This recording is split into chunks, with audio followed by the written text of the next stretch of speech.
as a very young man, I was a social worker. That's where and I remember my first encounter going to a prison, and I was young, vibrant, etc. And I remember going, I sort of just fell into it. Now, over my years in parish life until I've become a bishop, I had never been in a prison since those, for 40 years.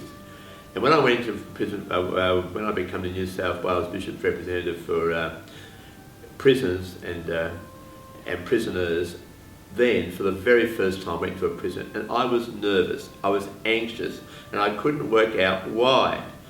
Anyway, my first day of going to Civil Water Prison here in Sydney, to the men's prison first, I was a little bit anxious. Even when I was getting in, I was tense.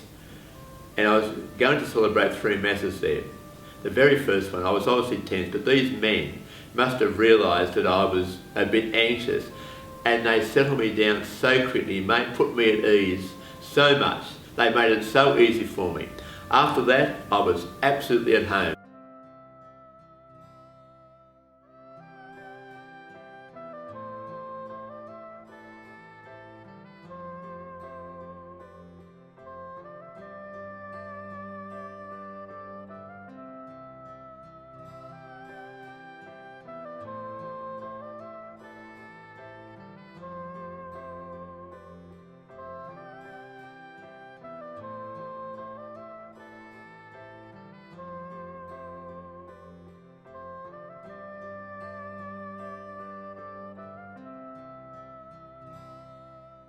The prison chaplain is a vital ministry.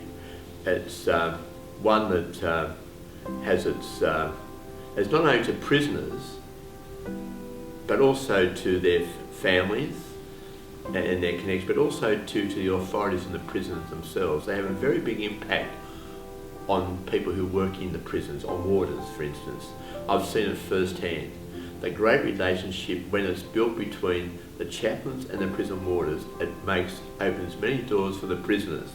The rapport between the chaplain, the superintendent and the staff is quite extraordinary in the prisoners.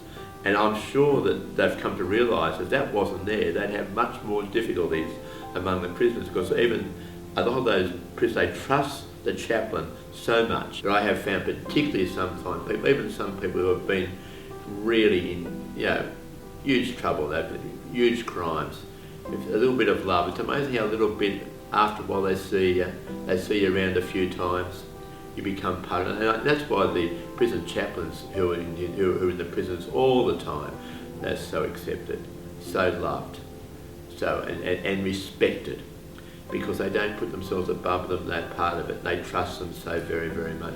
Then we have the obvious example of Pope Francis himself.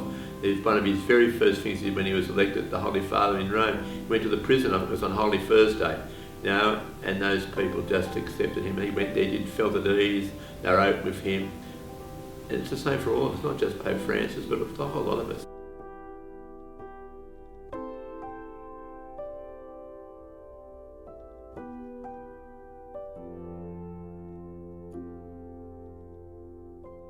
This is where the parishes come in, communities.